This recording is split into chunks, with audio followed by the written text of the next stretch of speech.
네, 오늘 저희가 살펴볼 소식은요. 인천국제공항에서 있었던 상당히 안타까운 사고 소식입니다. 네, 맞습니다. 비행기 탑승을 이제 몇 시간 앞두고 한 외국인 남성분이 추락해서 숨진 사건인데요. 이 보도 내용들 저희가 좀 깊이 들여다보겠습니다. 네, 어떤 내용인지 좀 자세히 봐야겠죠.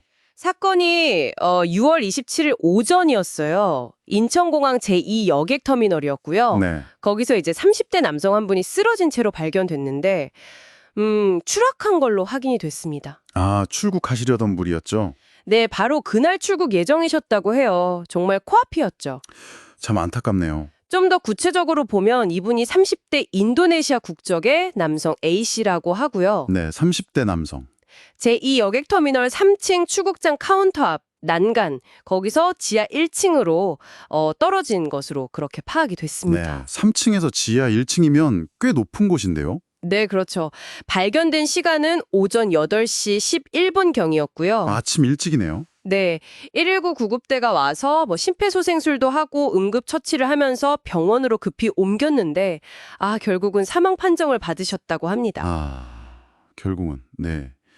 여기서 근데 좀 눈여겨볼 만한 세부 정보들이 있어요. 어떤 것들이죠? 이분이 한국에서 일하시던 그 인도네시아 노동자셨고요. 네, 일하시던 분. 바로 그날 사고 당일 오전 10시 35분 비행기.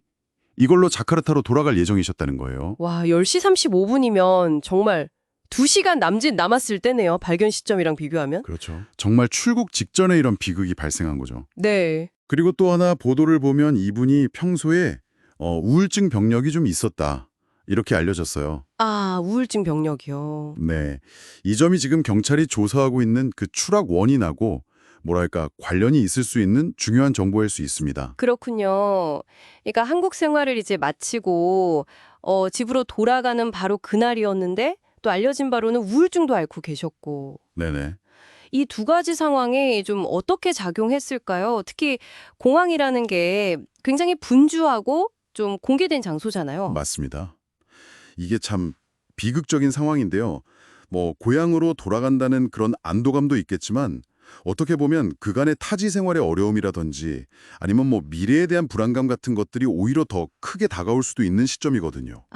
그럴 수도 있겠네요. 네. 특히나 이제 정신적인 어려움을 겪고 계셨다면 그 출국 직전의 공항이라는 환경, 굉장히 분주하고 어떻게 보면 좀 비개인적인 공간이잖아요. 네, 그렇죠. 많은 사람들이 오가니까. 네.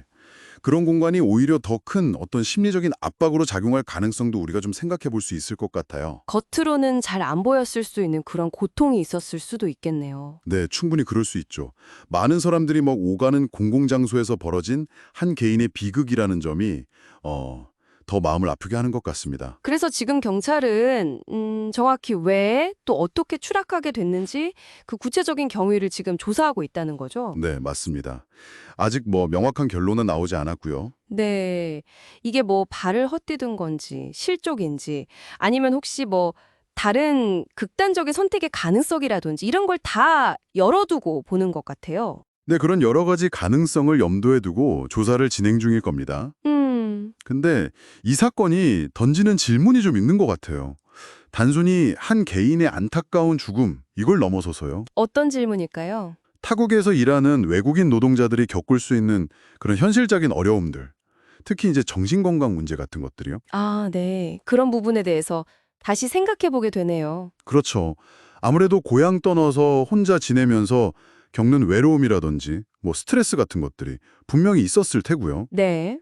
또 공항이라는 좀 특수한 장소, 그리고 출국 직전이라는 그 시점, 이런 것들이 이 비극을 좀 더 복합적으로 만드는 것 같습니다. 그렇군요. 자, 오늘 저희가 살펴본 내용들을 한번 정리해보면요. 한검에서 일하던 30대 인도네시아 남성분이 출국 당일 인천공항에서 추락해서 사망했고, 네, 그리고 보도에 따르면 우울증 병력이 있었다는 내용이 있었고요. 네, 그런 보고가 있었죠. 하지만 이제 정확한 추락 경위는 아직 경찰이 조사 중이다. 이게 현재까지 알려진 사실인 거죠. 네, 맞습니다. 그게 현재까지의 상황입니다. 마지막으로 듣고 계신 여러분께 좀 생각해 볼 만한 질문을 하나 던져보고 싶어요. 네. 어떤 질문인가요? 이 사건의 구체적인 경위는 아직 조사가 더 필요하겠지만 이걸 좀 넘어서서요.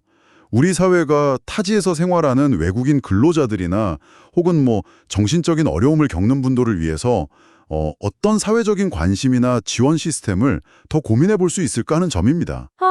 네, 중요한 질문이네요. 특히 이제 그분들이 고향과 멀리 떨어져 있을 때 잘 드러나지 않는 그런 어려움들을 우리가 어떻게 좀 더 세심하게 살피고 또 도울 수 있을지 한번 같이 고민해 본 문제인 것 같습니다. 네, 오늘 저희와 함께 이 내용 깊이 살펴봐 주셔서 감사합니다. 기자님, 오늘도 함께 해주셔서 감사합니다. 네, 감사합니다. 다음 에피소드에서 뵙겠습니다.